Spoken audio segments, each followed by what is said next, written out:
Peace and blessings, y'all. In this corner, boxing 24. Well, listen.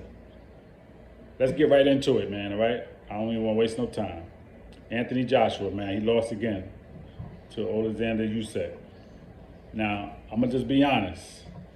I didn't start watching the fight until the 6th round because I was doing some other things.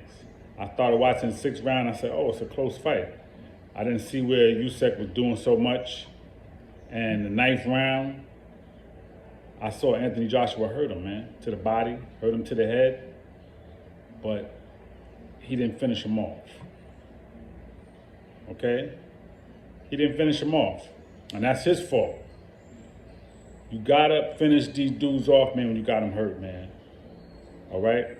Now, because I didn't see the beginning of the fight, I'm gonna watch it over, but I called my man who knows boxing, and he said, listen, man, they robbed Anthony Joshua.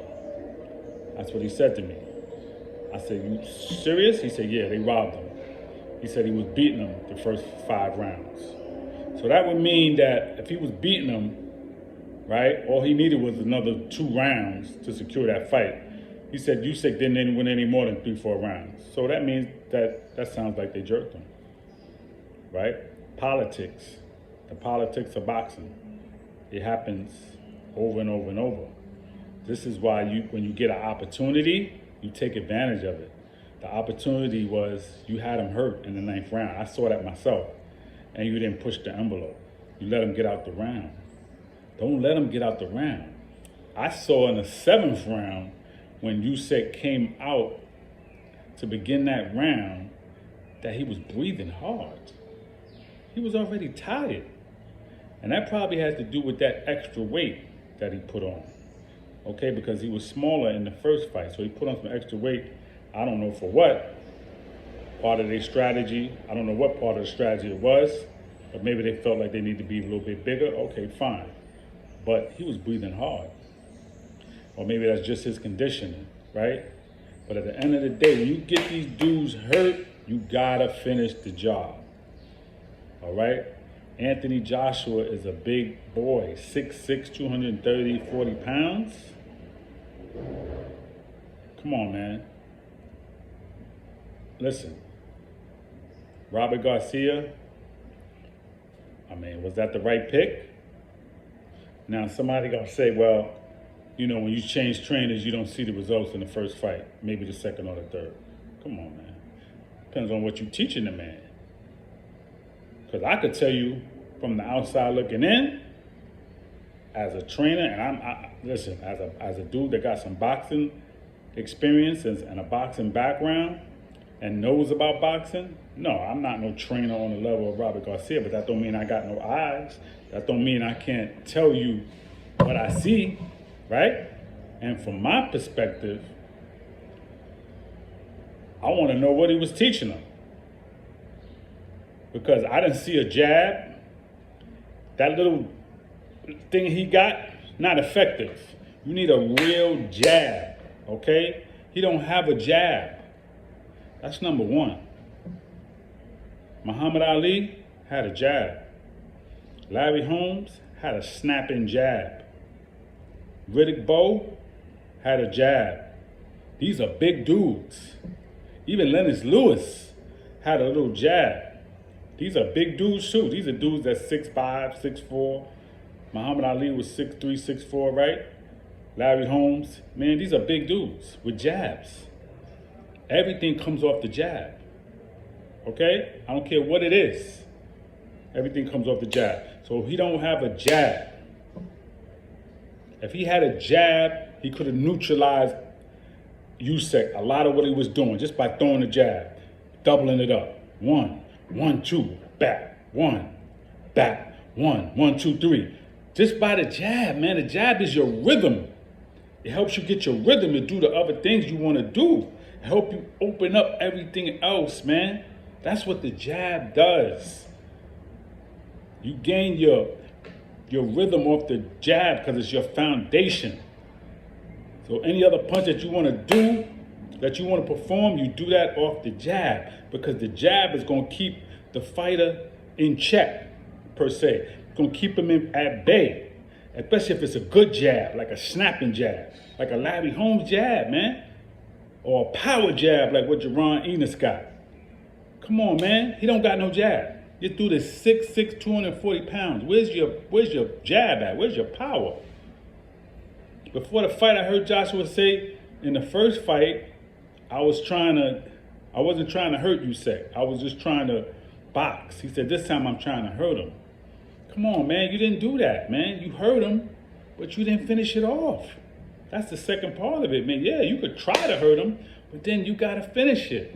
Because if he would have hurt you, he was going to finish you, man. Or at least try. Stop that friendly stuff, man. That's what happened to you in the first fight. You got to have that killer instinct, man. Okay? I guess Joshua just don't have it. He don't have that dog in him, man, where he's going to take it to the next level. He don't have no jab. Number two, he don't know how to cut the ring off. So now when I got you hurt, now when I got you in the corner, now when I got you on the rope, Usyk ain't got no beautiful footwork. Yeah, he moves around, try to confuse you. But man, you a big dude. All you gotta do is just throw a jab, elbow, and lean on him. Just lean on him a little bit. You could just throw up your joint, bop him. You know what I'm saying? Like, it's so much you could do, man, with that height and reach and size you got, Joshua. Cut the ring off, man. Keep that dude in place. You don't know how to do that. So, what you gonna do? If you don't have no jab, you can't cut the ring off, right? Then you don't know how to use your distance. You don't know how to use your reach and your size. That's number three. I talked about this the other day. Come on, man. You got to use your height and your reach and your size, man, to your advantage. You don't have to crouch down when you're a big man like that.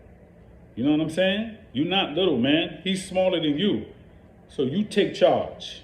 You don't never back up for no little smaller man. You go forward and press him and make him back up. Your defense ain't the greatest. I did see him throwing up his arms, his gloves. I saw him doing that. He blocked some punches with that. You know what I'm saying? Footwork got to be better, though. That got to go with the footwork. Defense works with footwork. You know what I'm saying? Right? It makes you better if you got some footwork. Because I could just have defense, right? I could block. I could shoulder roll. I could, move back. I could weave. I could duck, all that. Now, if I got some footwork to go with that, man, listen, you can't do nothing with me. So that's an additive, right? But Joshua don't have that. He don't got no defense, and he ain't got no footwork. He just coming forward, not letting your hands go. If you're going to come forward, at least let your hands go, Joshua. You wasn't letting your hands go either. I don't understand. So my thing is, what was Garcia teaching you? Either he was showing you these things that I said, that I mentioned, that you didn't do it, or he didn't show you at all. But I know he's not a defensive-minded dude anyway. That's just not his game. Because I know his fighters. I know Mikey Garcia. So he's definitely not defensive-minded. But the jab, that's basic, man, for anybody. You got to have that. That's your range finder. And if you got a good enough jab with the power behind it, like I said, like Boots got, man, you could hurt dudes with that. You could knock dudes down with that. Stop dudes with that. Like, you have to have that. Okay? So, here's the thing. Where does Anthony Joshua go from here? That's the question. Where does he go from here?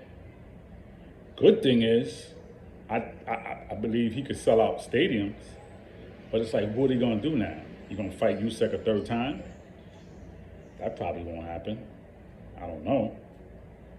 Money-wise, it could happen, and you possibly could beat him, learn from these two defeats, because you definitely was better than I'm not going to knock you all the way, because you were definitely better than the first fight, okay? You absolutely was better. I'll give you that. But you got to have that dog in you, man, okay? So now it's like, what you going to do? I don't see Wilder losing to Usyk. Well, let me, first of all, Tyson Fury is the champion, right? So Tyson Fury will beat Usyk, and he will beat Joshua. All right? Tyson Fury, that's an easy win for him. He beats him with no problem, honestly. With that size and reach that he got, he'll beat Usyk. We know he'll beat Joshua, all right?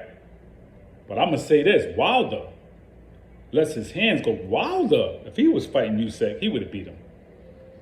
He would have beat him. He would have stopped him. When he would have hurt him, and he would have hurt him at some point, he would have stopped him, okay? And Wilder will definitely beat Anthony Joshua. So again, where does Joshua go from here? Because he either fight Usyk a third time, probably won't happen. You fight Tyson Fury, you get another loss. You fight Wilder, you'll get another loss and probably get knocked out. So I don't know where he goes from here. That's why this was a much needed win, and he didn't get it. Now Usyk, on the other hand, he's going to fight Tyson Fury, he's going to lose. He's going to get battered, he's going to get beat up. He fights Wilder, he probably gets stopped, probably gets knocked out. So he got some choices to make too. He fights how he fights. He ain't no all this high praise you get. Listen, he ain't no great boxer, man. Okay? He ain't no great boxer, because I know boxers that would have laid him out. That would have Muhammad Ali, even Joe Frazier would have laid his ass out. Okay, Larry Holmes, Sonny Liston, Riddick Bowe, Lennox Lewis, these dudes would have tore his ass up. So please don't get me about this trying to act like he's some great boxer, great cruiserweight up to heavyweight now, and he's the new thing. No. Anthony Joshua, it just says more about Anthony Joshua and what he doesn't know how to do. Okay? Gave that fight away, man. And you got to look back at it and say, damn, I had him hurt. When you get the opportunity, you got to take advantage of it. And you didn't do it. Okay? But again, I'm not going to knock you all the way because you did much better than the first fight. But now you got to figure out what you're going to do. You might not have no choice but to fight Wilder. Wilder's back October against Salinas. And we're going to see what happens with him and what he learned from his loss. But I just feel bad that Joshua lost his fight. This was really a good fight that he could have won. And like I said, I heard that he was winning the first 5 rounds, which means he only needed another 2 rounds to get 7-5 win. This was a split decision. Okay, so that tells you right there that it was a close fight, and I guess they just edged it out and gave the win to Usyk. So it is what it is, man. He got to try again. All right? But I don't know if it'll be with Usyk. You got to see. All right, so that's what it is. Peace and blessings in this corner box 24. And let me say this before I close up. I think even Victor Ortiz, Luis Ortiz, who's going to be fighting next week against Andy Ruiz, I think even he would punish Usyk. I'm being honest, because he come to fight and he let his hands go. All right, I'm really not impressed with Usyk. Put him in there with Ortiz, Luis Ortiz, and I bet you he'll get a stoppage or he'll win that fight because he's going to let his hands go. All right, so it's going to be interesting to see how this goes, man, these heavyweights, all right? How they going to make these fights. But that's all I got, man. Peace and blessings in this corner box of 24. Please be safe out there. Please subscribe to the page. Let me know how you feel. And we'll probably be back on here a little bit later. All right? Peace.